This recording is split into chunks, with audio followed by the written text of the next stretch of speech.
I'd like to take you back to 1992, if that's all right. 92, I can remember that year. Yeah, it was a pretty good one for you. Wasn't bad. Wasn't so good for John Cleland, but nobody's crying about that apart from John. Going from 0 to 60 in 1.5 seconds. Has it ever kind of crossed your mind that maybe Max will come back as just a pile of meat? You've got the 1996 F1 World Champion alongside you. You've got an hour to fill. And the other guy is BBC F1 correspondent Andrew Benson. And there's the story of Andrew Benson, I think, wrote the article in Autosport in 1996 that Williams were going to sack Damon at the end of the year. And Damon has a brilliant anecdote about how he got really angry at Andrew and dismissed it, and they fell out. And he was like, "How could he be so stupid, Andrew? Of course that's not happening." And then of course, Andrew was correct, and Damon did get the sack at the end of the year.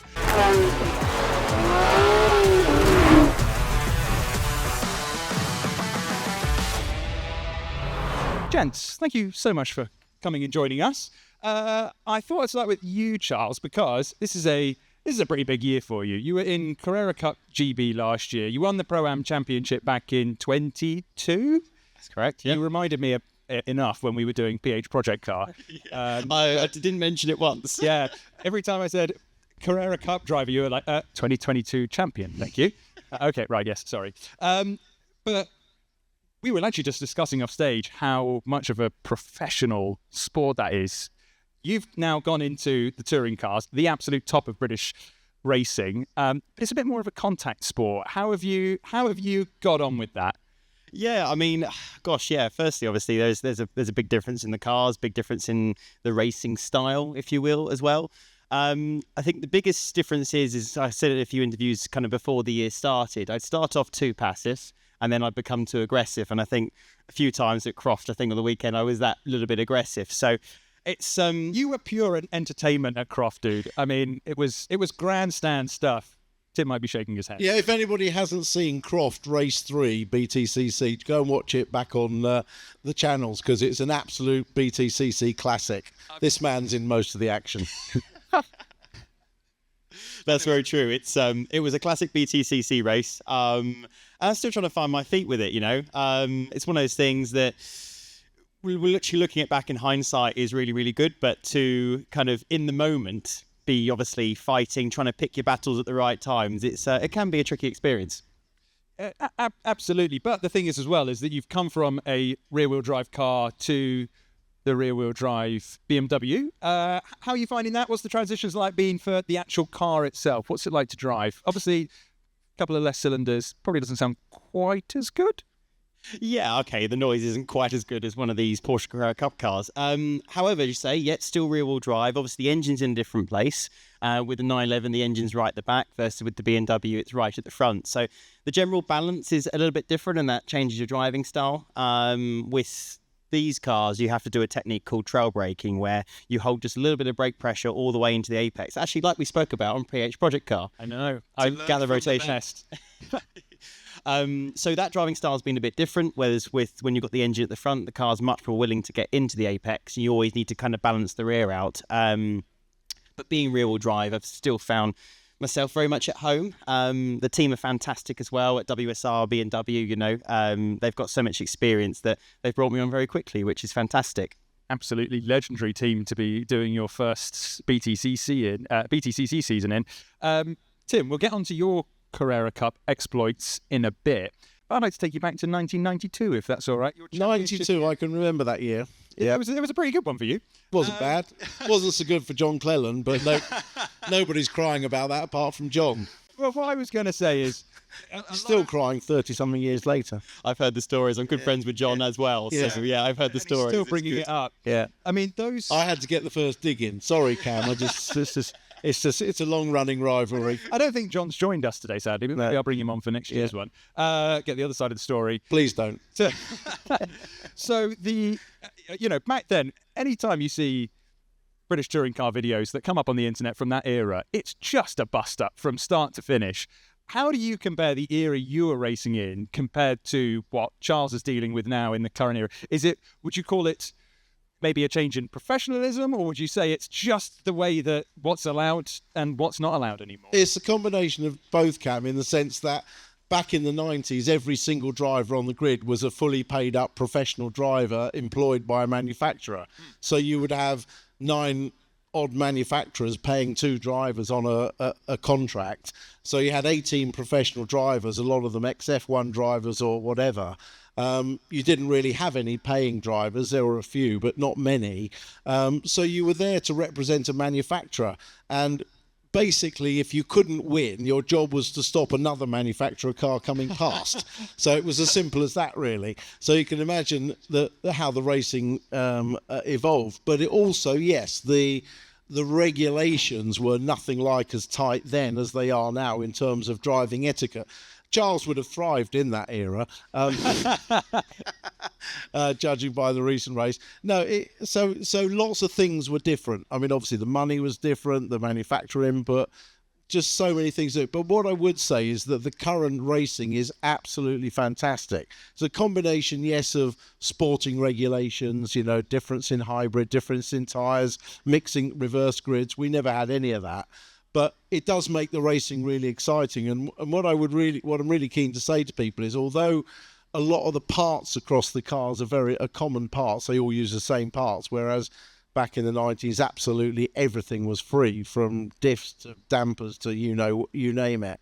What I would say is that the quality of drivers today is every bit as good as it was in any previous generation. So the top drivers in BTCC today would have held their own in that era. And that's the biggest sort of compliment I could give to the current championship. Was there even a steward's room back then that you would have to go to take things up with, or was it literally just... Yeah, there was, but there was a lot less evidence then. so we didn't have so many cameras or anything like that.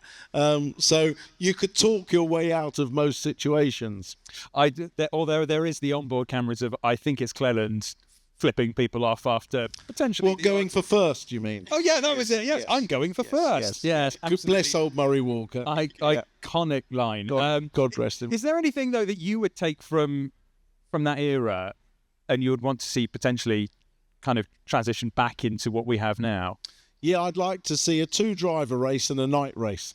Oh, the night race was great. They were absolutely fantastic. And I think Alan Gow is toying with the idea of a night race. Honestly, they were fantastic events. Yeah. Yeah, a night race sounds like fantastic fun. Yeah. That really does. That sounds amazing.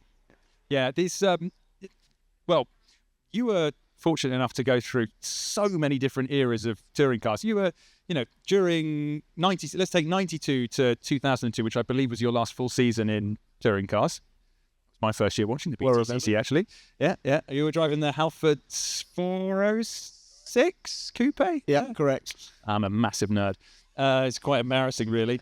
But, what was your favourite generation of touring cars back then, and why was it the super touring cars? Well, I was lucky enough to enjoy the end of the Group A era, which was the Sierra Cosworths, which so many people remember fondly because they were fire-breathing monsters, 560 horsepower and 9-inch wide tyres. You can imagine the combination. So I was lucky enough to enjoy the end of that era, which was absolutely fantastic. I mean, some brilliant events and brilliant races and a lot of fun driving those cars. And then obviously seeing the whole super touring generation evolve, because the first super touring cars were basically Group A cars with 2-litre engines in. So, the first E30 M3 BMWs, it just had an engine sitting in the front fairly high up and sort of pretty standard car. When you look at a end of the super tourer era, sort of year 2000, you look at underneath the bonnet and the engine is sunk right down at the back of the bulkhead, and the top of the engine is below your knee. So the involvement was massive, and that was a fascinating part to be part of. We all had test teams. Things were completely free. You go and test dampers, diffs, as I said before, everything else. So we were fully on it all the time. We got a lot of driving. We're driving 2 or 3 times a week, so that was great. Obviously the money was very nice. We've seen your lovely GT3 RS around. Yeah. That was wise investments, Cam. Yes, wise investments. Absolutely. So yeah, I mean, it was a terrific generation, but it was a victim of its own success because I mean, all the cars were effectively prototypes, and the development race, the money was just spiraling every year.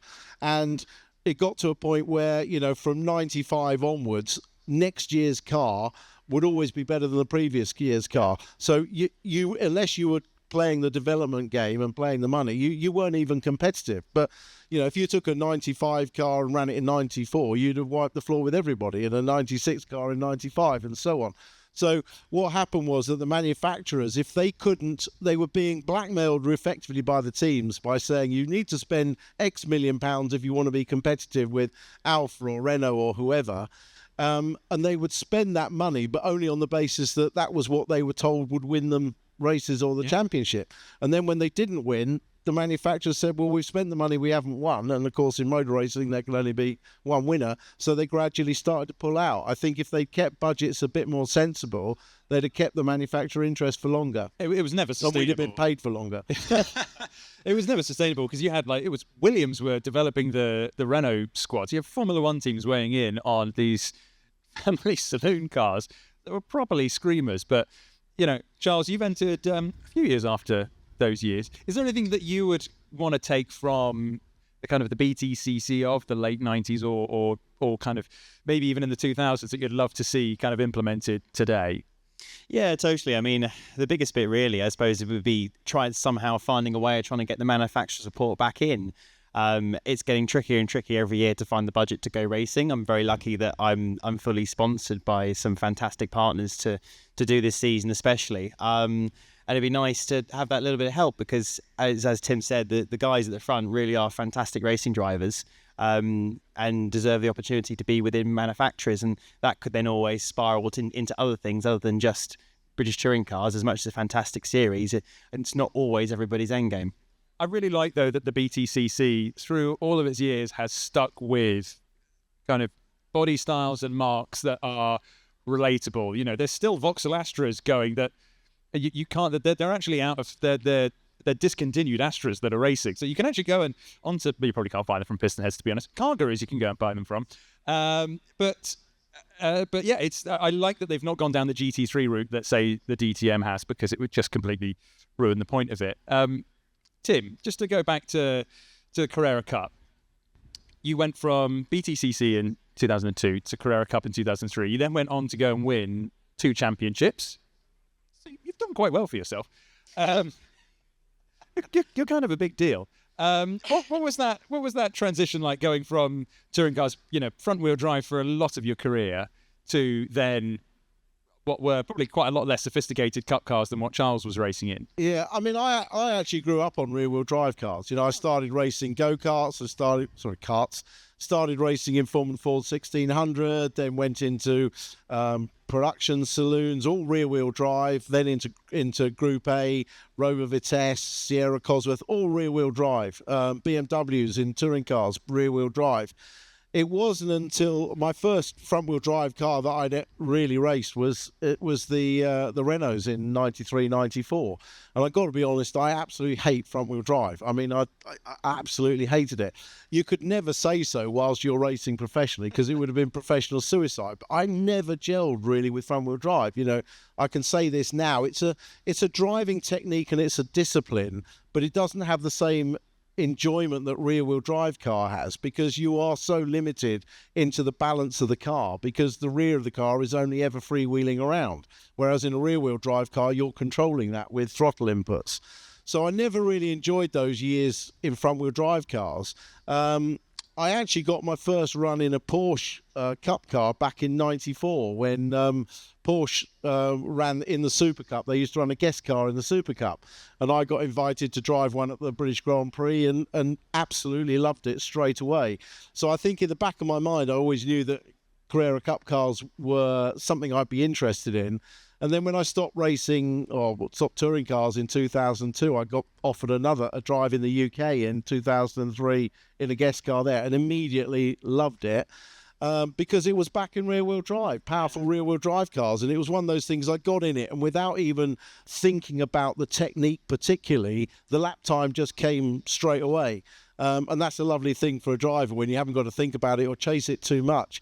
So for me, it was just a natural style of driving. And, you know, obviously then I was very lucky to have, if you like, a second or a third career in Carrera Cup for many years, and loved doing it. I mean, I'd get back in one now if it was just for fun. I love driving. Oh, you've done the GT4 Cup though a few times, have you not?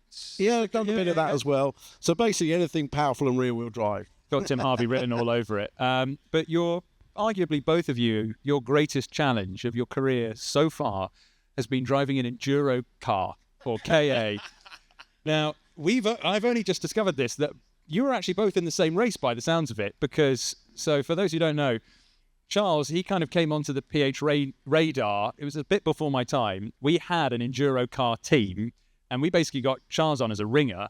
And everyone was kind of, I think we were pottering around at the back. We whacked Charles in, and he absolutely blitzed the field. Didn't win because of some penalties, I hear, that may have come your way. Yeah, so I managed to get us up the front and then made sure we didn't win. Basically, in short, if you're going racing, make sure you read the rule book about pit lane infringements. That was my underdoing there. However, it was fantastic fun. We did 2 events with you guys at PH, and we had a great time, actually. We really did. The first event, we were all learning a little bit, and then when we got to Brands Hatch, the car was actually really quick. There is a very good story about it, actually. On the PistonHeads website, gives you the full lowdown on what happened to Brands Hatch. It's really worth a read. It was quite an entertaining weekend, I must say.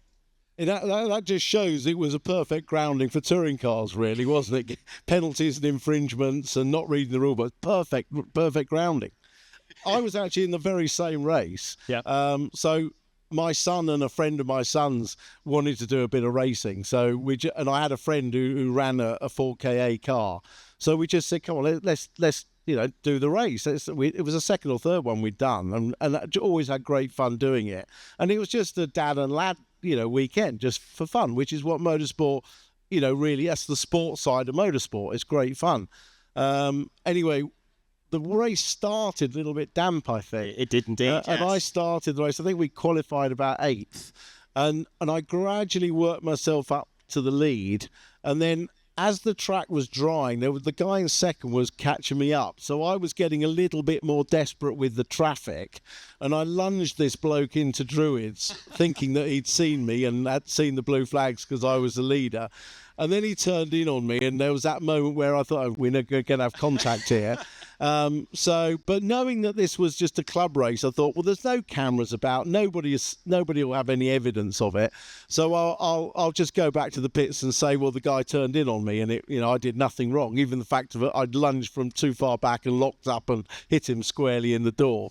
Anyway, it deranged the steering, and when we carried on and we finished the race, we didn't obviously do particularly well.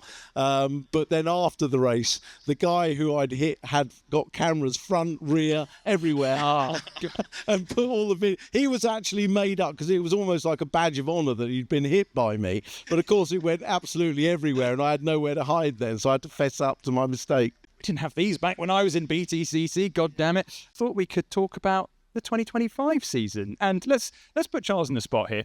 Now, it's got to be so hard coming in as a rookie. We're talking about the caliber of driver in BTCC this year.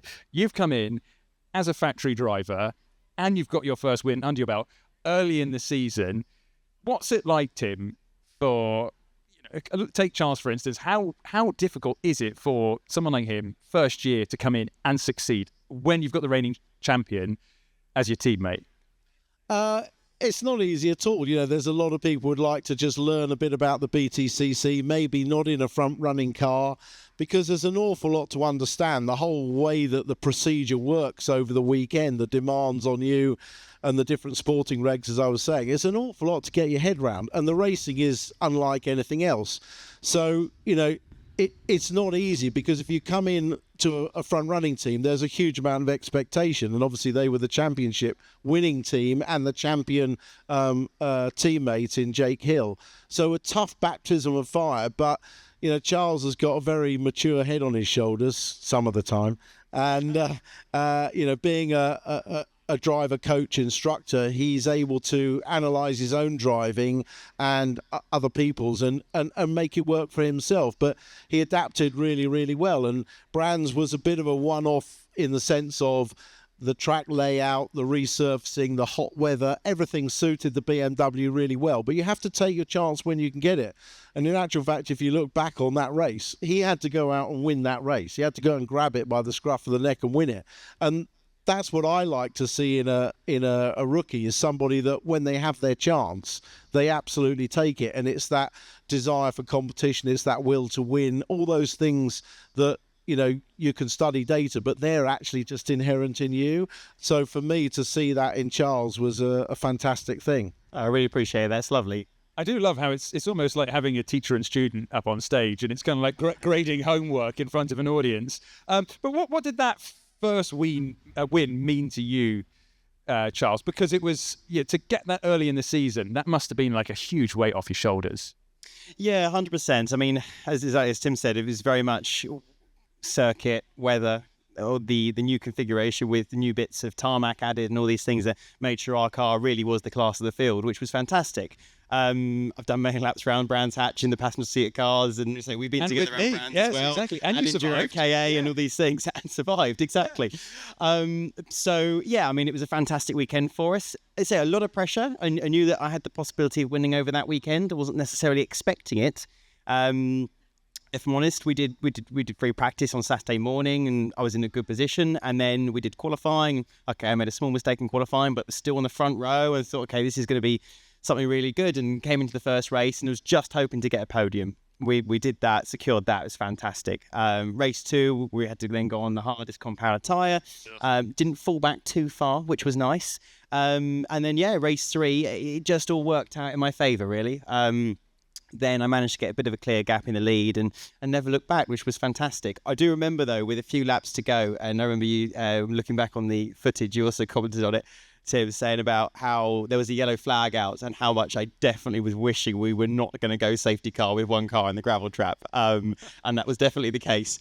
To bring it home was just an amazing feeling, not just for me, but for my family. You know, I'm very lucky that as a family business, we've been running these Porsches, and that's how I did my first couple of seasons of Porsche Carrera Cup. So, if it wasn't for all of that, I wouldn't be able to be in touring cars, and then my fantastic backers for getting me into the seat for touring cars and being able to live on that weekend was fantastic. We're just trying to make sure we get back to that at some point in this season. It's proving a challenge, but I'm very hopeful, as always, to go through to the next round. The first time I screamed in front of a BTCC race since Tim Harvey was racing for Peugeot in 2002.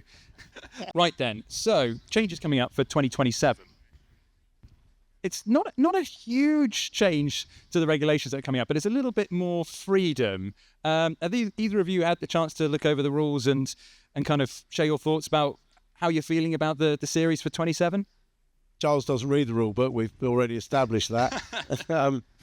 There's some little changes. You know, the fact that you can have any car sold by a brand worldwide that is a brand in the UK will open it up to different cars. They'll still have to fit within the configurations of size for the regulations. But I mean, if there's a car that's sold in Malaysia by Honda that's not sold in the UK, it could be used here.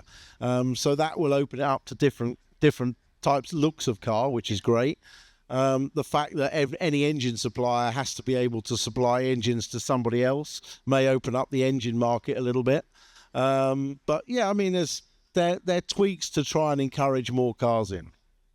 Yeah, totally. I mean, exactly as you say, Rich, echoing those thoughts. It's going to be really good to hopefully see more shapes of car on the grid. I think we're a little bit limited in what we've got this season, especially looking back through some of the older, Super Touring era and these kind of things. There's some really, really cool cars and some cool shapes of cars. So it'd be nice if some bit more wacky stuff would come into the series as well. Maybe not SUVs. I'd love to see some wagons back. Let's get some estate cars. It's been decades since we've had a good estate car, so let's come and bring that back in. Right then, I thought we could end on some quick-fire questions because motorsport people love quick-fire questions, and I thought it'd be good fun. So this goes to both of you, so one at a time. The greatest rival of your career so far? Oh gosh, start with you, Charles. I've not been racing, for that long, really. A few seasons. This is kind of really mainly my 5th season of racing properly. I raced classics before that, so it was all one-off races. I've had to say, probably last season, I was racing up against a very, very fast young man called Will Martin. He's a very strong competitor, especially when he's got his head in the right gear. So I'd say probably him, just because we had a fantastic championship fight last year in Carrera Cup Great Britain. It was a good challenge. I'd probably say the person I learned the most of, not necessarily a rival, but he was my teammate at BMW, and that was Steve Soper.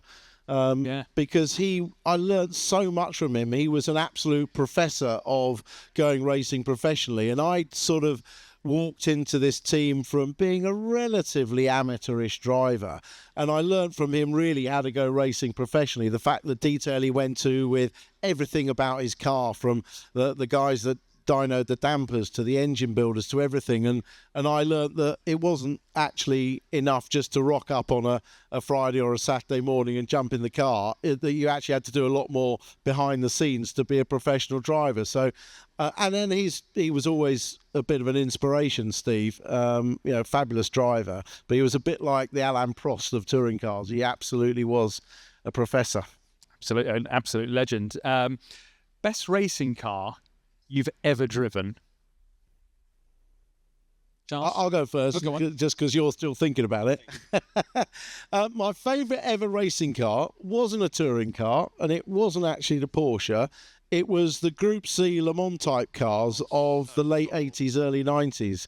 And I dovetailed in the late 80s, early 90s Group C racing with touring cars, but it wasn't so well known. I'd actually won a couple of British GT championships in Group C cars, and got an invitation from the Spice factory team to drive with them. And I did actually a whole year in the World Sports Car Championship in the Spice C1, which was 3.5 litre F1 engine Group C car, which weighed 750 kilos, had full ground effects, and was about 3 seconds slower than a good F1 time. And we had some fantastic results. We finished third at Donington in a 1,000-kilometre race, with the likes of Schumacher, Baldi, Frentzen, all these guys in it. Finished fourth at Spa. Did Le Mans with them twice, and those Group C cars were absolutely fantastic to drive. They're the only cars where you really are, in the start of your year, it took you a few days before you got up to pace with the car. It was always in front of you to start with, and it was the only car that I've ever been through Eau Rouge that just literally took the breath away from your body. I don't want to be one of those journalists, but I did a piece recently about how car journalists, we kind of think we can drive anything, but there are some things out there where we're like, absolutely not. One of them is World Rally cars. The other is MotoGP. I think those Group C cars, they look terrifying because they're so enclosed, they're so tightly packed, not much safety gear back then at all, and ludicrously fast. So serious stones to be able to drive one of those. And it was a great era. I was very lucky. I talked about the Group A era, but I was doing Group C at the same time when you had, the silk cut Jaguars, you had the Sauber Mercedes, you had the Nissans, you had all these fantastic makes in Group C. So I was just very lucky to be in that era. Fantastic era. Charles, has that given you enough time to think about what you like driving? I mean, I can't get anywhere near that. I mean, how cool is that? Yeah. That is literally the dream. Unbelievable. I think, to be fair, my favourite car I've driven so far actually was fairly recently, and it was a late 80s March 782 Formula 2 car with a B&W 7/12 engine, which was very, very cool, which they used in the F1 cars at the time. Even in the cylinder head, still has the triple cylinder, the triple spark plug holes in the cylinder head. So it's a very, very cool car.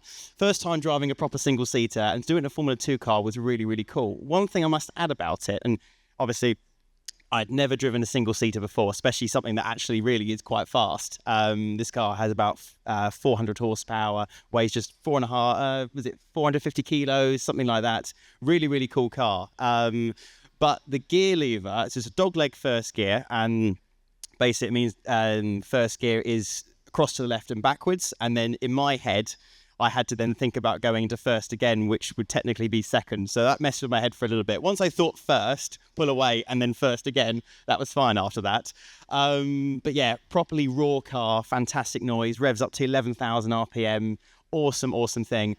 Not the safest thing in the world, so I was just shaking it down. I shall not be racing it, but fantastic car. And Yeah, first time in a single seater. The gear lever, the throw on it is so short, you just move your wrist. Just incredible. And That's the short throw, wrist throw. Oh, love it. yeah, just literally, the movement is so small. You don't even need the clutch on the way up the gears. Like, just awesome car.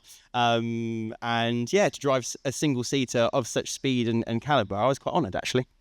Can I just jump on single seaters? Can I tell you the greatest racing car that I never drove? Please. So in '94, when I was driving for Renault, they said to myself and Alan Menu, we'd like to do a PR story where we take our touring car drivers and we put you in the Formula One car. So the Williams Renault Formula One car. And so we were up for this. And in those days, it didn't need an army of people and computers to drive a Formula One car. And this sort of thing could happen. Anyway, so we're highly excited about this.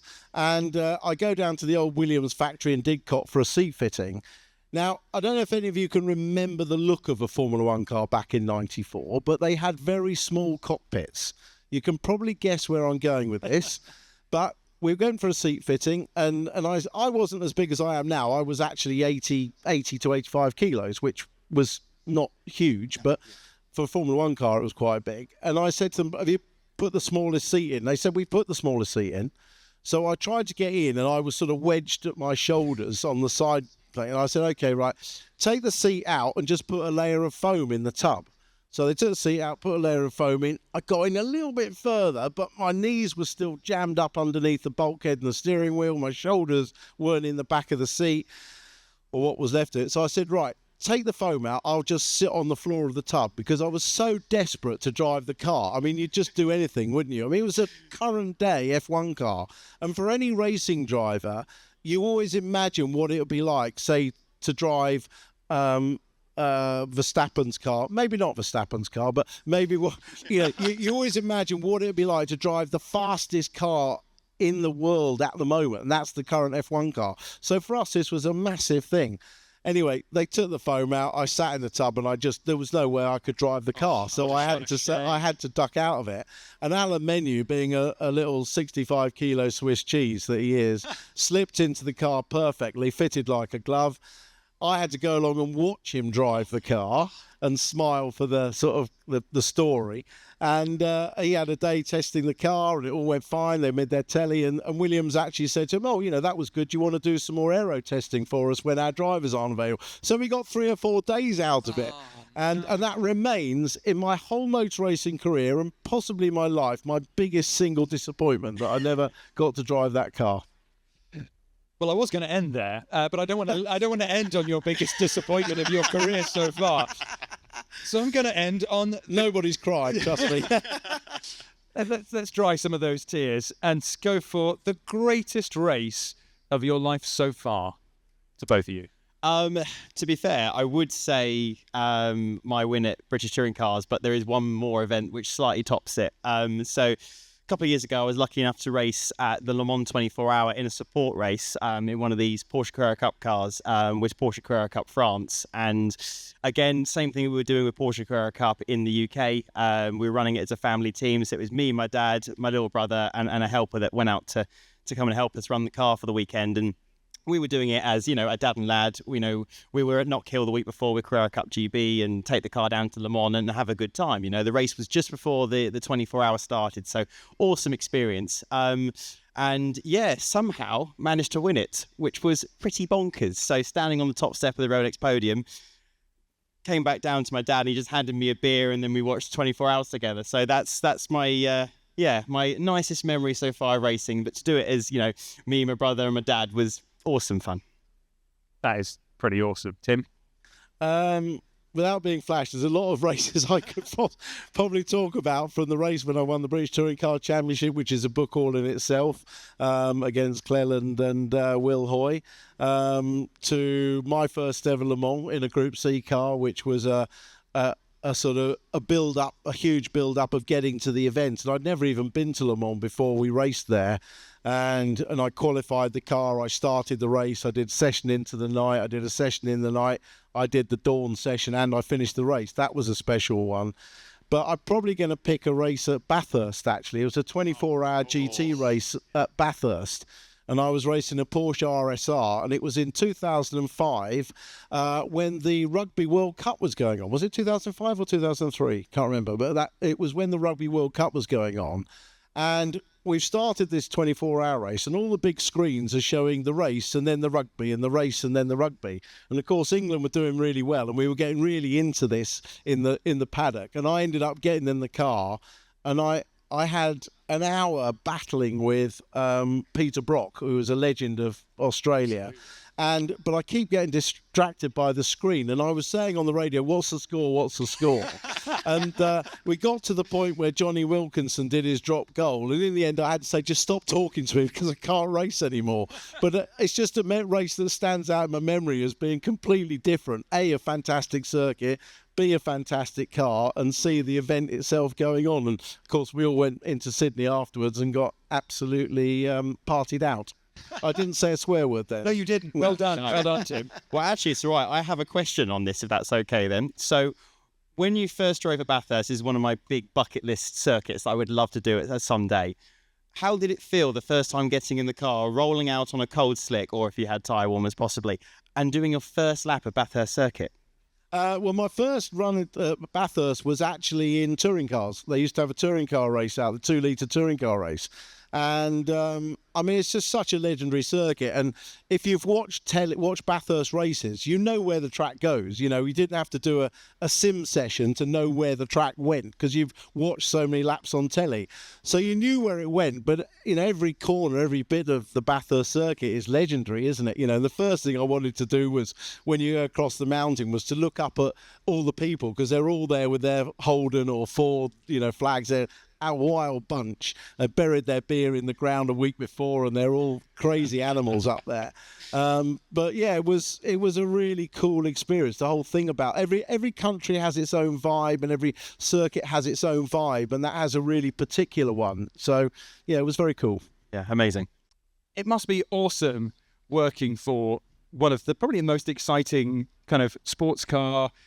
What do you even call the Speirling? So we call it a hyper track car, so it covers off all bases. It's just incredible. And I thought what we could probably do to start things off is, some people might not know what this car is about. So should we just kind of give them an idea? It is, I guess, loud in one sense, just not in the engine sense.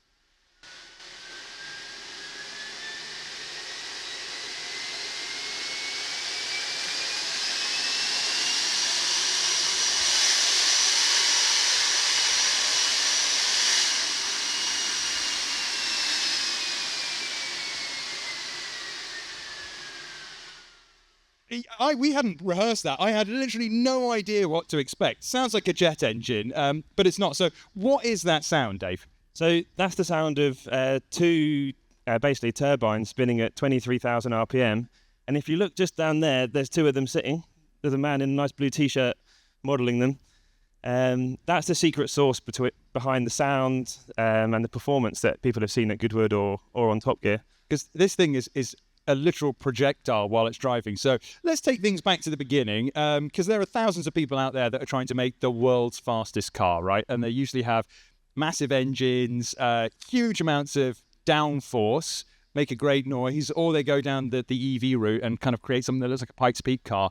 McMurtry, on the other hand, has gone down the route of create something that's absolutely tiny and lightweight. So what was the thinking behind starting the Spierling project? So back in 2016, there was a man in the Cotswolds called Sir David McMurtry, and he wanted a car that could give him the thrill of a superbike and the safety of a car. And at 76 years of age, he thought, I'm going to headhunt some guys from F1 and make this dream come true. He started an engineering company down there in the 70s called Renishaw. It's a FTSE 250 company, and that made his personal fortune that allowed him to pursue this passion. And going right back to the 1970s, where he invented a little widget that's used to make everyone's car who's here today. He invented a really small measurement device, which you can use to measure piston bores really accurately, for example. So you can imagine every company in the world had to use that tech. And he's basically a crazy inventor, right? He had over 200 patents to his name. He always wanted to do something in all his businesses, he's always looking like 20, 30 years ahead to try and get an advantage. And that was the challenge he kind of set with this, is to go beyond what's normal and be brave. And you don't know if it will work, but if you try hard enough and build a good team, then sometimes it works. It's a bit of a mad inventor. He was a bit of a mad inventor. Sadly, he's no longer with us. And you look at kind of what he's done, and then you look at the Speirling and go, oh, that all now kind of makes quite a lot of sense. Should we get up and actually have a look around the car? Because it's the technology that's really interesting about this. So just walk me through. Actually, I'll stop here. When we had the TWR here earlier, it was kind of easy to start off because it was an XJS that they then turned into a track. This is like, well, where do you even start? So let's go over the powertrain and the numbers first. It's an EV, right? Yeah, the numbers are easy to generate with an EV, right? You can say 1,000 horsepower quite easily, 0 to 60 is 1.5 seconds. But to actually explain why this car looks like it is, we have to go back to a car that no one's really seen, a car we built for Sir David back in 2018, and it only was seen once on a PistonHeads forum in like 2019, a photo on the M5, like, what is that weird little car? That was the first car that McMurtry made. Again, keeping to this super compact kind of philosophy. But we got some feedback from a well-known journalist who said might struggle at the price point to justify a car of that form factor. So we thought, well, how do we actually make people take notice? Well, let's try and beat an F1 car. You can't lie with the numbers. So we kept the car as quite a small car. This car's only 1.5 metres wide. You can fit it through most double doors and park it in your lounge. We often park it in the kitchen at work when we have visitors. So starting off with a small, narrow car, there's loads of benefits from a drag point of view if you keep the car small. The problem with the small car is you can't put massive wings on it. So David said, just stick it to the ground. And he'd been thinking about this for a long time, but it came across as a flippant comment. And the guys went back and thought, well, fan cars have existed before. Chaparral 2J in 1970, Gordon Murray, BT46B, Niki Lauda won the Swedish Grand Prix. So the precedent had been set, but the tech had laid dormant for nearly 40 years. Yeah. So we got the benefit of modern materials and thinking. So we just had a go at it. It did take about 5 years to get something that you can drag along. So the way the system works is you've got a skirt that touches the track, you've got filters, you've got fans. So is it kind of visible, or is it kind of hidden behind the kind of carbon here that there are skirts? Or? So the skirts are in the middle of the car. So unlike a 70s F1 car where the skirts are on the perimeter, the skirts are basically the footprint of the driver in the middle of the car. It allows you to put wheels on the curb and maintain your downforce. So we've got a skirt there that rubs against the track. And as you can imagine, rubbing something against tarmac at nearly 200 miles an hour, normally stuff would wear out. Yeah. So the challenge for us... chafing quite a lot. It's a lot of chafing. So the challenge we had to do is get something that can take the speed, the temperature, can deal with undulations, like doing the corkscrew at Laguna Seca. So customers can take these cars all over the world and overtake their mates around the outside. Yeah, to customer cars later because, oh my goodness. So we'll kind of move a little bit further back. So first of all, mega splitter down here. We've got vents kind of coming through, exiting above here. Loads of tunnels down the bottom and through the sides. And then I'm guessing you have to fit an EV powertrain in somehow. Yeah, so the nice little stat about this car. So from the rear bulkhead back to here, we've got 1,000 horsepower and 2,000 kilos of downforce getting generated in about 70 centimetres, which isn't possible to do with an engine. So the EV powertrain allows us to not only give drivers instant torque, that's again an easy answer, but a car that's a different shape to normal can do things in different ways, and that's what allows us to get records and give our customers like a slightly different driving experience. They already own all the other cars. It's how to give them an experience that's different. And the unique thing about downforce at low speed is you can corner like Lewis Hamilton, but in a 30-mile-an-hour corner, so it's not too daunting. You could do Monaco hairpin as fast as you like. So that's the thing that makes it actually accessible. I was watching Henry Catchpole's video of this the other day, which is hilarious because he kind of got really quite sick in a Henry Catchpole kind of way because he was driving around in a circle and then just kind of went, oh, that's enough, and looked very, very ill. Was a combustion engine ever considered for this? Because, it was 2019 when kind of ideas started coming around. Hyper EVs are still a relatively new thing. So a lot of the people in the team are from a combustion engine background, all kind of petrol heads. But this company is purely electric from the start and will always be. coming back to that piece about building technology for the future, that's being the leader 20, 30 years ahead, we want to put the effort in now to get an early advantage when other people are backing away. Yeah, I mean, it makes a lot of sense. Obviously, some incredible future-proofing. One of the things that kind of really stands out to me is when you watch this doing a lap, Max Chilton is your driver. He's the man brave enough to really put this thing to the test. What kind of G-forces is he pulling while going around a corner? Because a Formula One driver going around, let's say, Silverstone through Magic Becketts, I believe it's about 5G, 4.5, 5G. What's Max pulling in this? So this car corner's about 3.5G. So Formula One beat us in the high speed, but that's fine. We can leave them to it. Our advantage comes in the low speed. So if you take the slowest corners at Silverstone, we apex faster. And again, for the gentleman customer, it's much more appetising to experience that G-force at a corner where it's not so daunting and still go fast through the high speed. But, 190 flat out I wouldn't do that. I was going to say, though, because, obviously with the fans going, you can still grip at immense speed. You're going from 0 to 60 in 1.5 seconds. Has it ever kind of crossed your mind that maybe Max will come back as just a pile of meat instead of an intact human being? Max is an annoyingly athletic and fit human, so he does quite a good job. But it's probably worth saying that 90% of our company have driven this car as well. So that's normal engineers, project managers, technicians. So that shows that you don't actually have to be an F1 driver. And without it sounding like a marketing pitch, but that is kind of my job. It shows that you can jump in at all shapes and sizes. And the way I describe the downforce is, it's like fitting a set of ultra soft tyres in Formula One. Because the downforce isn't changing with speed, your brain just goes, I have loads of grip all the time. It's barely changing with speed. Yes, this rear wing does about 10% of downforce of the total car. So if anything, that just gives you a little bit more understeer at high speed. So that's confidence inspiring, but it lures you in. I remember when I had my drive, I was going into Hammerhead in Chicago at top gear, feeling like I was the Stig, screaming in the helmet, which I don't normally do, but it makes you go a little bit giddy. It's like a roller coaster, but you choose where the tracks are. Well, I can imagine, because I'm also just looking into the cockpit now, which is tiny. It's only big enough for one driver, with some massive bolsters at the side. But kind of obviously you've been developing this for quite a while. This car is one of the early builds, right?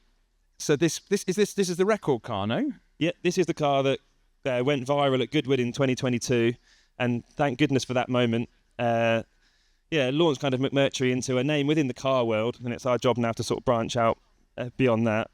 The year after when we got the record at Goodwood, people said, that looks good, can I buy one? And we already had one in development, which we revealed in 2023. It looks the same from a distance, but underneath there was a lot of improvements on battery cooling for runtime. We went from bespoke slicks made by Avon, who got bought out by Goodyear and closed down, went on to Michelin's, which are available off the shelf. So then the car got some sort of sexier wheel arches on it.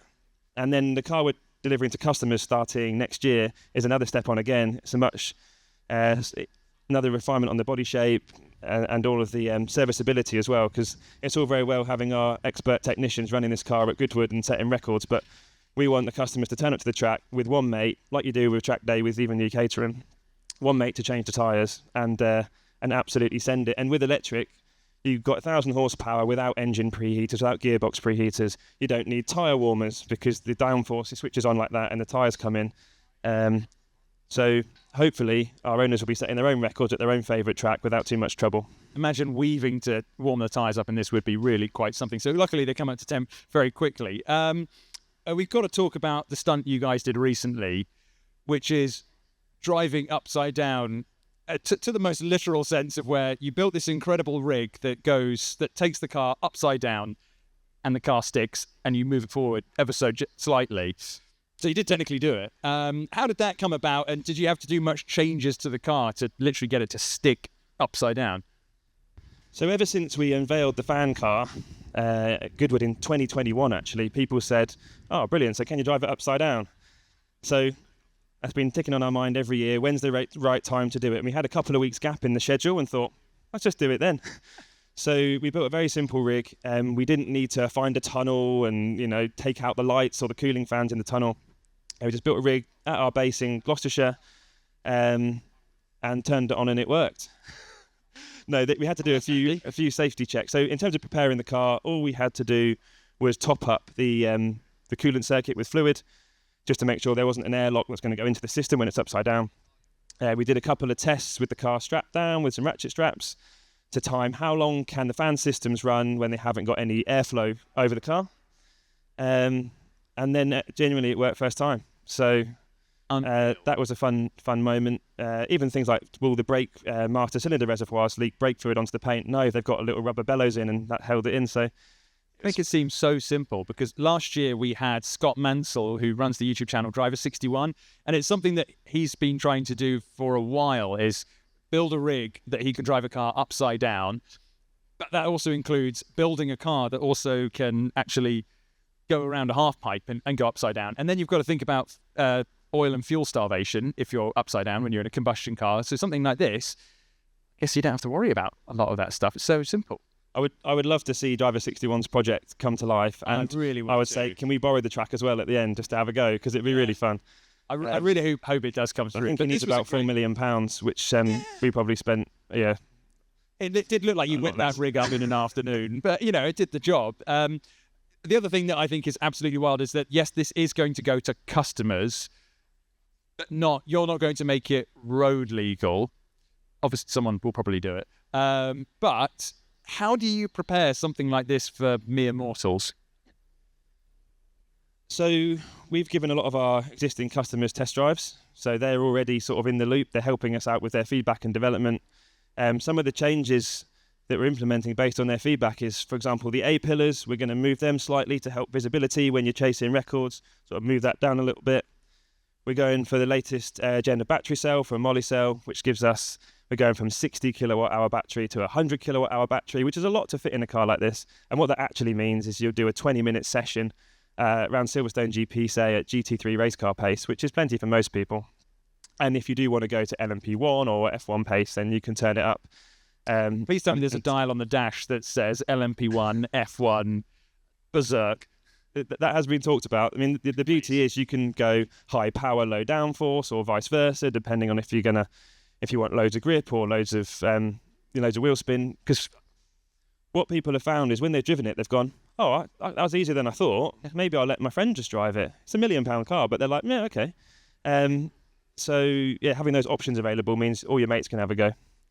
And It just find it wild that a normal person can get in that car and go and drive it. Is there any kind of training that you guys would want to do, or is it really that accessible? It genuinely is kind of that accessible. I mean, you don't even need to do like a sim day. I mean, you can. The thing that amazed me the most driving it is the braking. Like, it kind of melts into the tarmac, and you just dare yourself, how late will you brake and how fast can you turn the wheel? And other than that, there's no risk of you stalling it in the pits and looking silly. There's no time to worry about downshifts and upshifts. The world's coming at you really fast, and the challenge becomes like just focusing on your braking points, your apexes, and just getting in the zone. And pulling some serious G and pretending you're a fighter pilot. Honestly, this is one of the most exciting projects I've seen in such a long time, and does make EVs look really cool, I'll admit it. But what's next? Because it seems like you've done every record there is, except you haven't done a Nordschleife record yet, have you?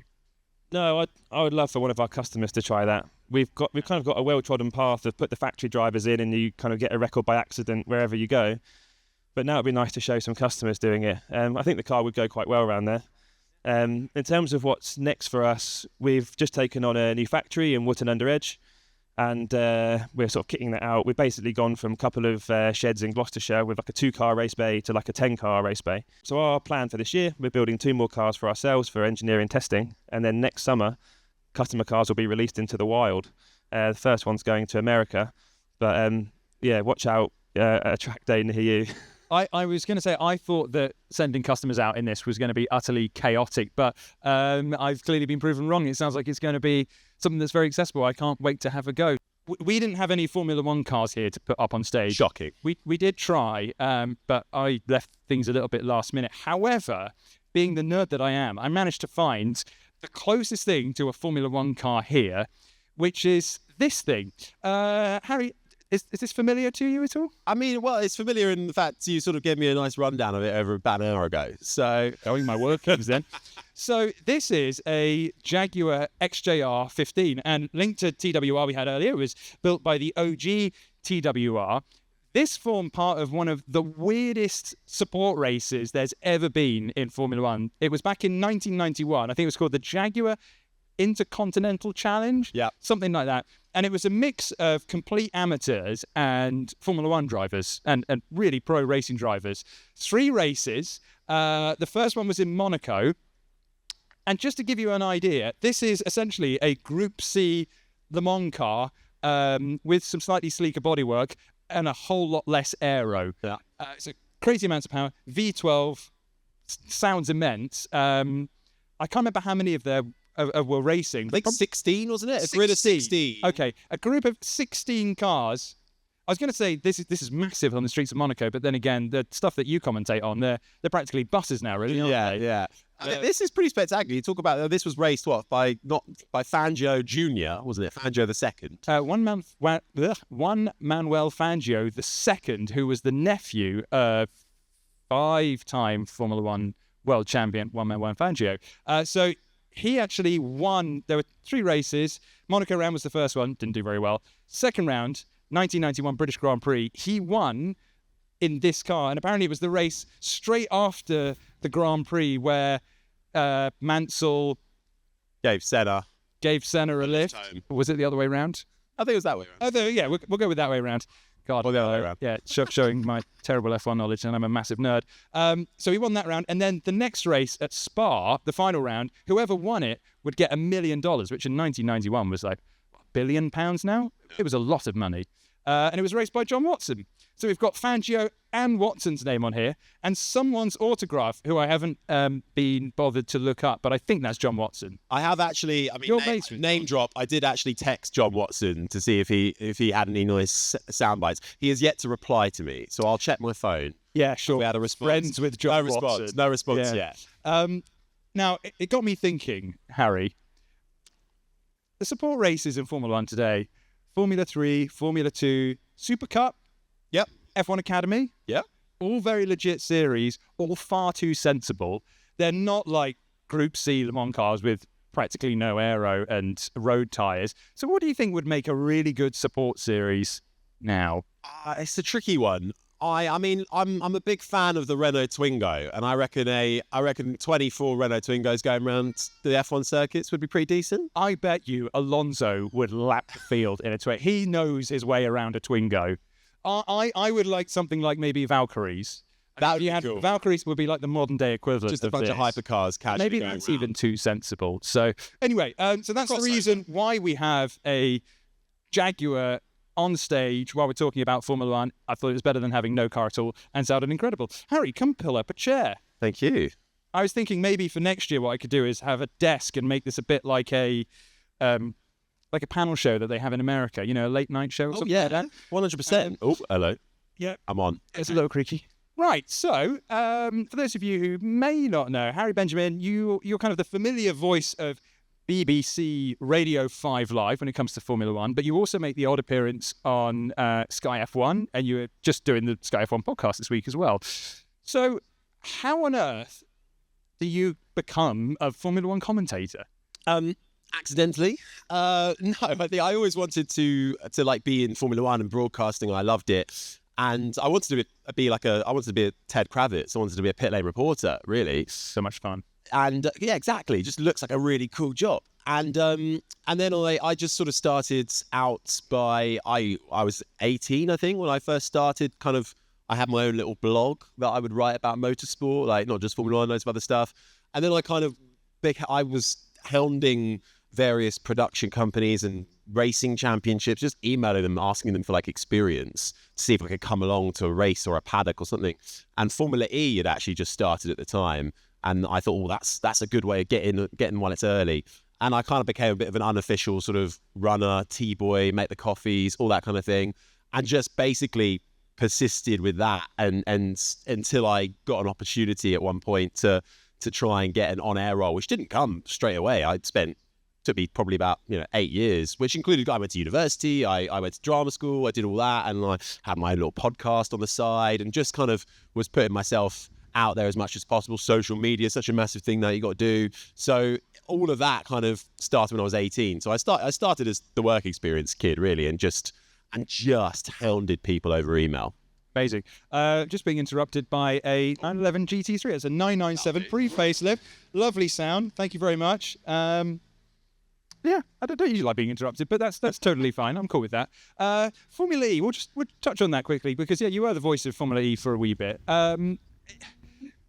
What's your kind of, now that you've obviously tasted the pinnacle of motorsport, what kind of, how do you reflect on your time in Formula E? Was it kind of good fun to commentate on? Well, I didn't actually really commentate Formula E that much. It's where I started as like a runner, really. I didn't actually do any proper broadcasting in Formula E, but I loved it when it first started. I thought it was so crazy, so chaotic. Like, I don't know if anyone watched it, but like the first season, the cars couldn't last a full race, so the driver would have to come in and jump out of the car and jump into their second one.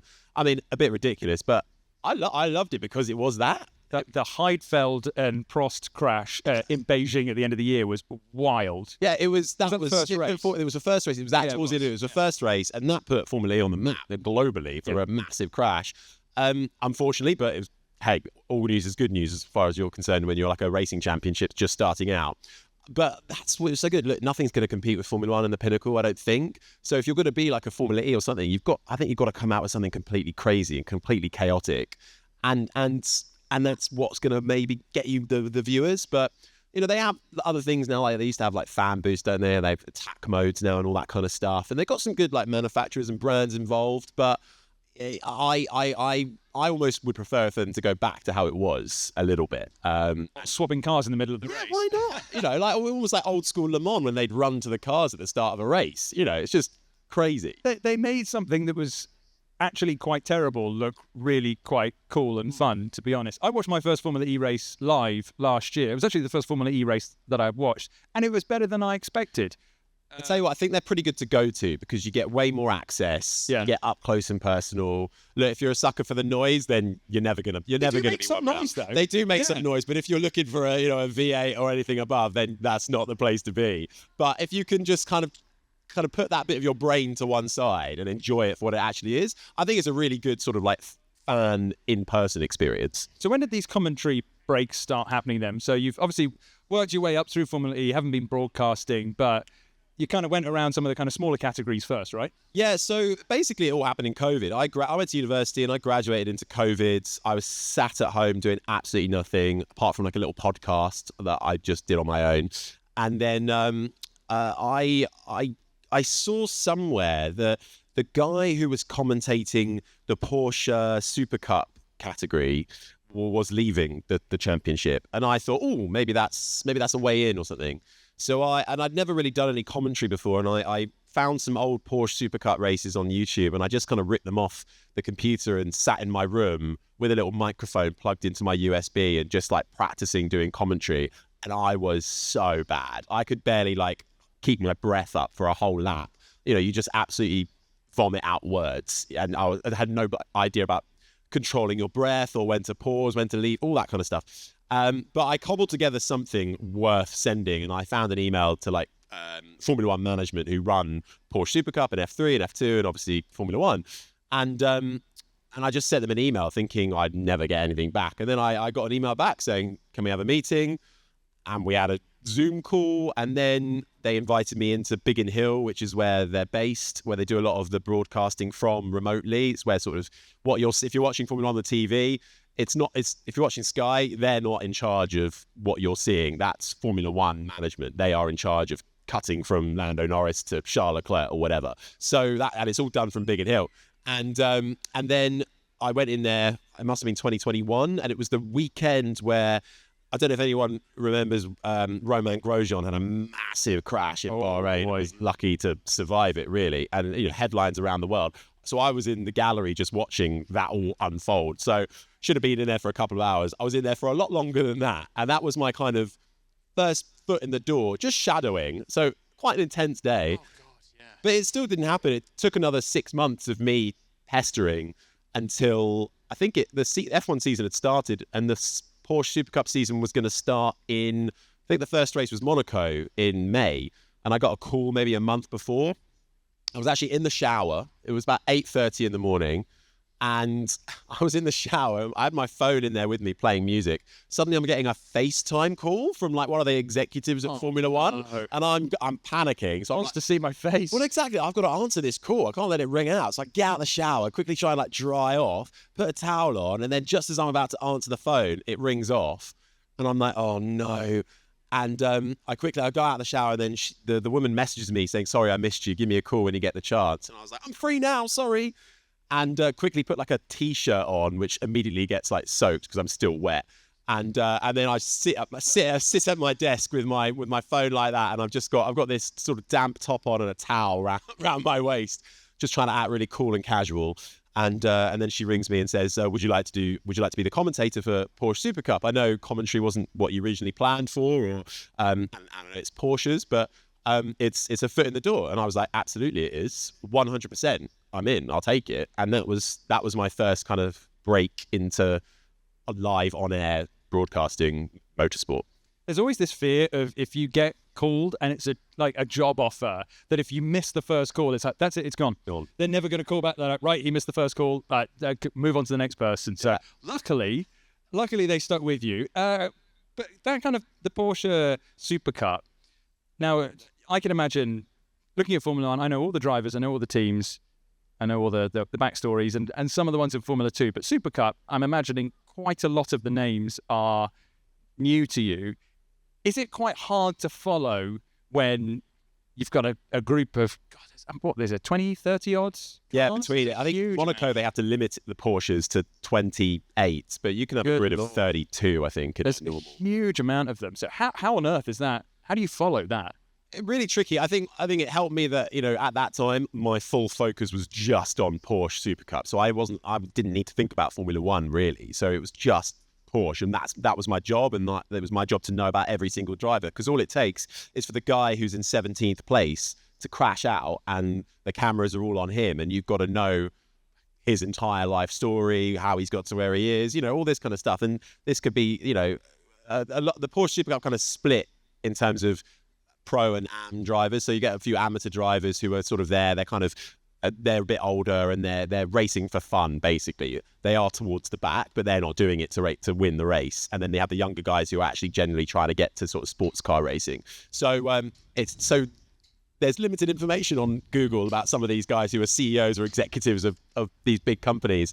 But that's the job. You've got to know it. And it came in handy because I think first race in Monaco, they all go down to turn one, and actually, it was coming up through Casino Square, and one of them had a crash, completely blocked the roads, 10 cars all out, lap one, red flag, and there was no racing for half an hour, but you're still live on air, having to talk constantly about something, and then they restarted the race, which was another half an hour. So it's a lot of filling. You and your trials by fire, because, oh God, well, not to say that quite literally with the whole Bahrain 2020 thing, but do you have to prepare? Do you have to do the kind of, some people say, you have to fill 30 minutes of just blank air when you're applying for a commentator job. Did you practice that beforehand, or was that nope, I've now just got to waffle on for 30 minutes? No, I don't think I had. I mean, look, my job is to basically chat rubbish a lot of the time, so you've got to have that inherent skill. But I think it helps. Obviously, when you're the commentator, you're in a commentary box. You can have some notes out in front of you. It's a bit like, for an exam, you've got your cheat sheet in front of you there. So it's not like you're scrambling around quickly trying to find some things, but you've got to have those notes there in the first place. So half of my notes now in preparation, even for Formula One, is, I've got a big thing on my laptop, which is just almost red flag filler chat if I really needed it, we needed it the other day, didn't we? Was it Spa? And we're filling for an hour and 15 we're about to go for the race, and then it's like, no, it's not happening. So you were joined. I wasn't listening to this, but our kind of mutual friend Jack was, and he was saying that you were joined by Andrew Benson, BBC Formula One journalist, and Damon Hill, 1996 Formula One world champion. And didn't you say, Andrew, didn't you break the news story of Damon getting fired from Williams? Exactly, yeah. So it's, Drop a bomb. Well, that's. I mean, look, if you listen to BBC Radio 5 Live, we do things a little bit differently to the TV Formula One commentary, I think, and because you're radio, you have a bit more of a license to have a little bit more fun, to go off on like kind of tangents and things like that.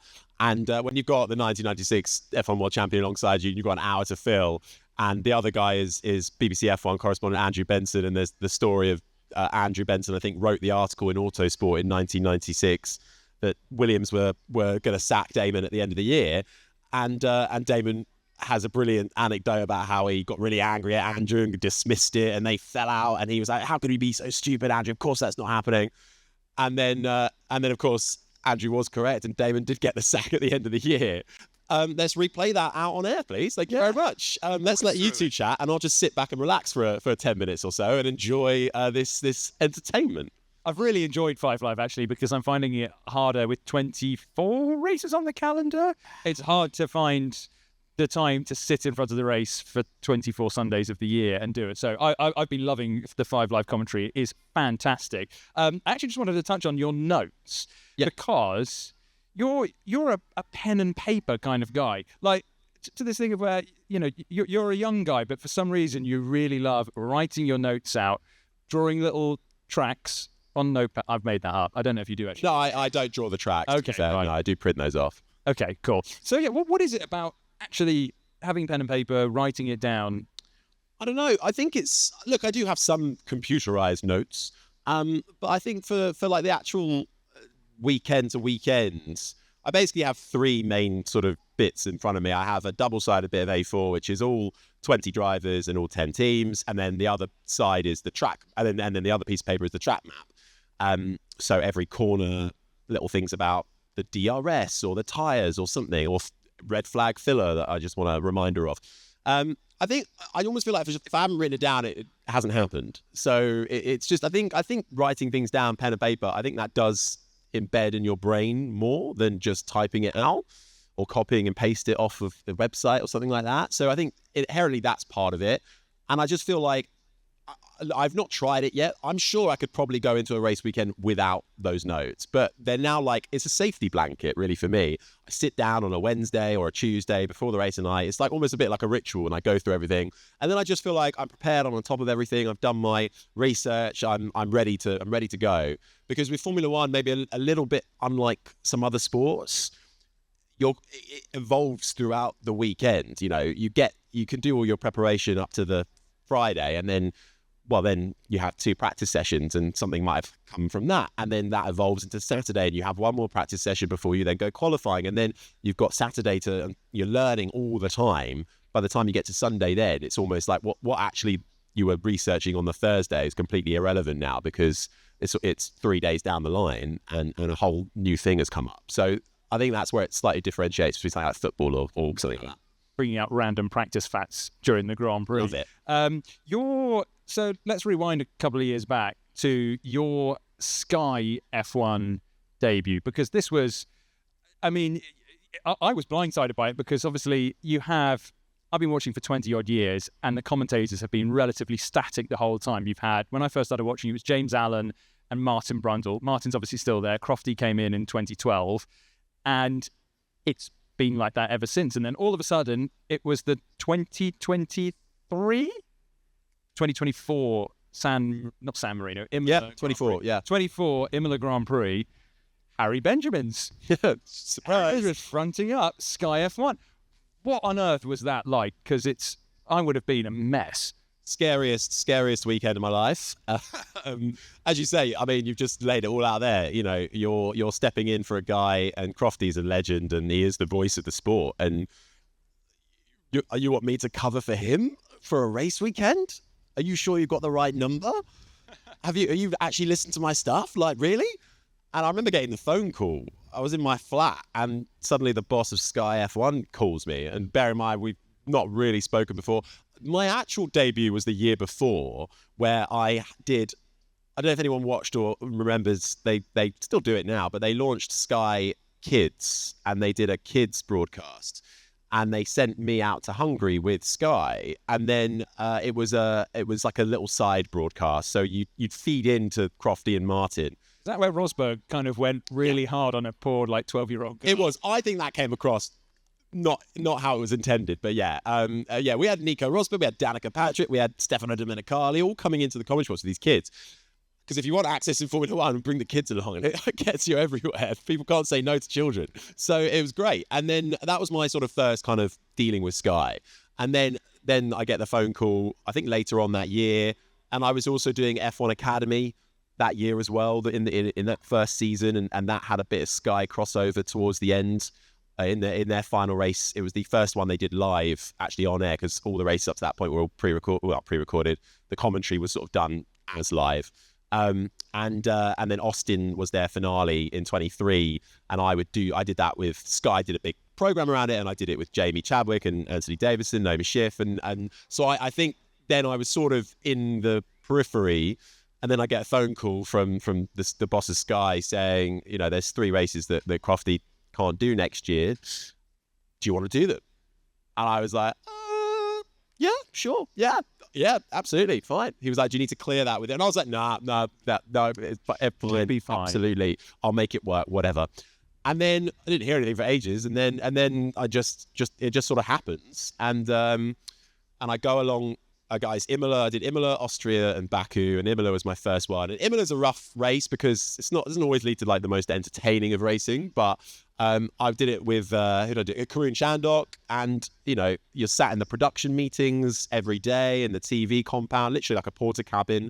You're running through the order of the day, and you're sat there, and you're opposite Karun, and you're working with Natalie Pinkham and all these people that I grew up watching on the TV, and it's like, oh my god, now I'm like working alongside them. They're colleagues. Yeah, that you have to quickly get your brain around that and not sort of walk in starry-eyed the whole time. And then you've got the pressure of actually doing the live broadcast, and you feel it. Social media these days, my phone was blowing up with so many people like giving their 2 cents for good or for bad, and you see it all because you just do, and that obviously weighs a bit on you. But at the end of the day, it was an incredible experience. But I'll tell you what, the best bit was actually Austria last year. I got to commentate a race with Martin Brundle, and that was probably the biggest sort of moment of my life so far, because I was like, for me, he is the voice of Formula One. Oh, He's absolutely been the consistent voice throughout the decades. The lead commentators come and go.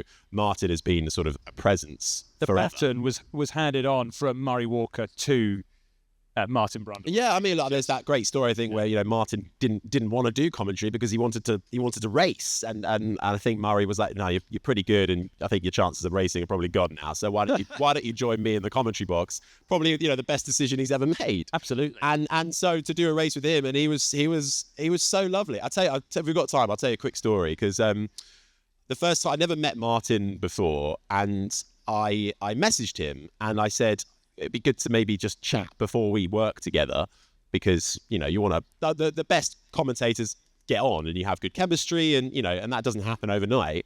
And I thought, well, let's go for a drink or something. So I said, would you like to go for a drink and have a chat? And he said, oh, absolutely. Let's head to Fordham and Mason's in London. And I was like, okay, yeah, sure, whatever you say. And so go along there and meet him. And Fordham and Mason's is fully booked. Shocking. Martin didn't make a booking. And then he went, don't worry, I know another place around the corner.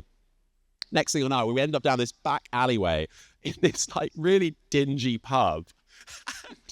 And it's really dimly lit. It's quite busy. And we grab a table by the door. Martin's immediately recognised by like some fans. And I say, what do you want? Thinking, oh, we switched from coffee to sort of something stronger now because we're at a pub.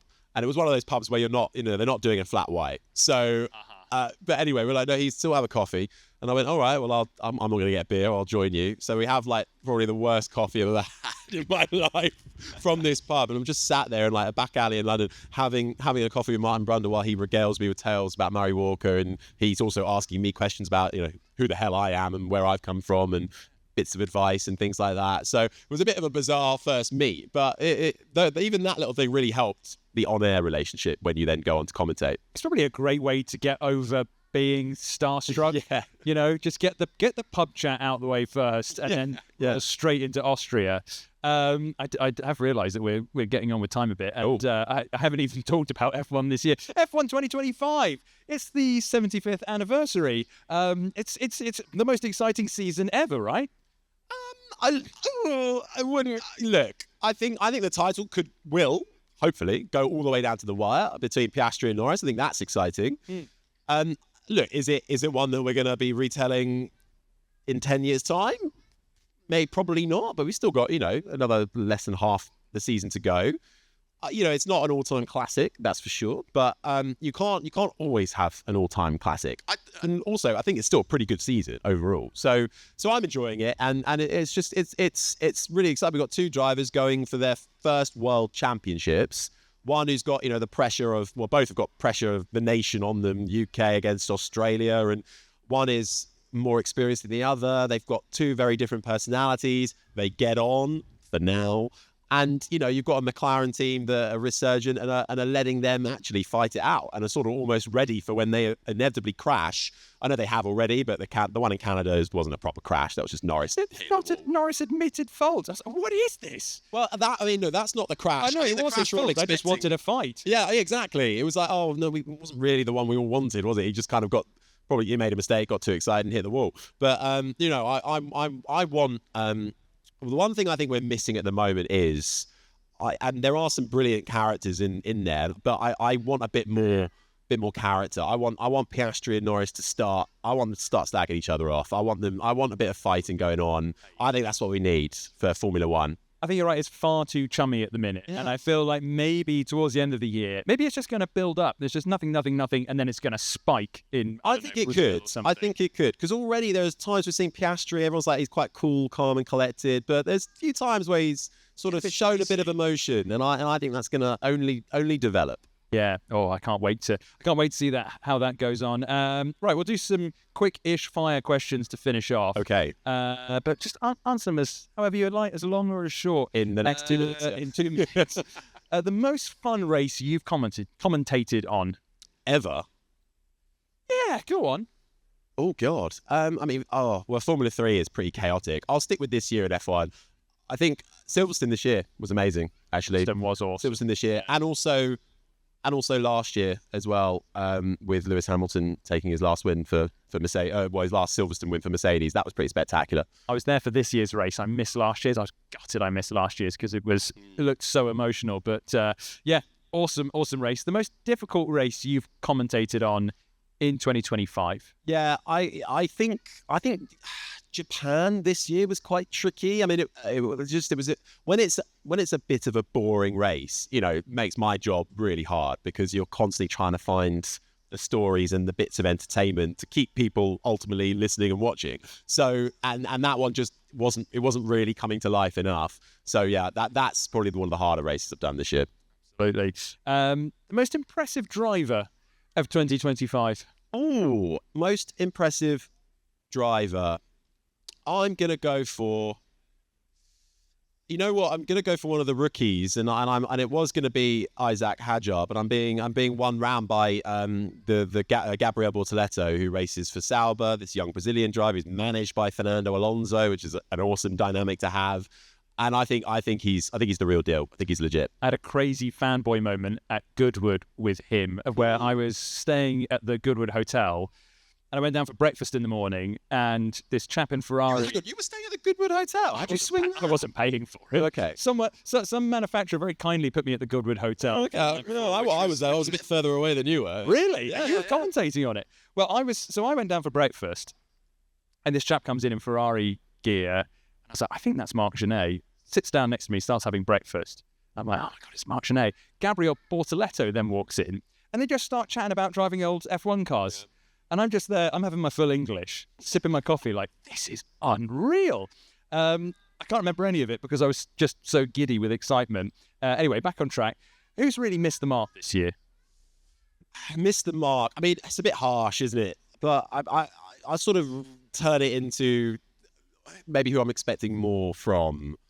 And maybe in a way they've missed the mark so far. And I have to say, I'm expecting more from Kimi Antonelli. I mean, look, he's had so so much pressure heaped onto him by being Lewis Hamilton's replacement, and hasn't helped that Toto Wolff and Mercedes have really kind of egged him up to be their Max Verstappen. I'm just not sure we've quite seen that enough. There's been definite sparks of it and flashes of it, but I think he needs to have a much stronger second half of the season. I think he'll be there for next year for sure, but I'm expecting more from him. He's had some really rubbish luck this year, though, as well. I mean, he's, like Silverstone got punted off, broke down in Imola, broke down in Austria. He's had a rough time, but also, I can't imagine the pressure of that. What's been your best moment of 2025? Best moment so far this year, undoubtedly, was Nico Hülkenberg getting a podium. Yeah. Undoubtedly. I think I was more emotional for that than anything else, I think, in my life so far. Seeing him work his way up the order, and then you're like, how's this going to play out? Oh, no, this is actually going to happen. He's going to 239 Grand Prix starts, and he finally gets a podium. It's incredible. I've been really lucky. The last 2 races I've been to have had moments where I've gone, I can't believe I'm witnessing this. The first one, my not last Grand Prix, but the one before, was 2018 US Grand Prix, Kimi Räikkönen's last win. And I was like, I can't believe I'm going to see Kimi Räikkönen win a race, and probably his last one. And then, seeing the Hülkenberg podium was unreal. Finally. Yeah. Title favourite. Who is it? Title favourite. I still think it's going to be Oscar Piastri. Yeah. I still think it's going to be Oscar Piastri. I think it will go down to the wire, and I think it's going to be nip and tuck between Norris and Piastri. I just think Piastri, the way he's come on in the last couple of years, so remember, he's only, 3 seasons in. Yeah. Like, that rate of development is massively impressive, and I think that stands him in a better stead to take the championship. Yeah, a proper Iceman as well. So I'm going to go Lando Norris just to be different, and we'll get back at the end of the year. See you in Abu Dhabi. See who is right. Everybody, hope you enjoyed that. Harry, Benjamin. Thanks, guys. Thank you very much.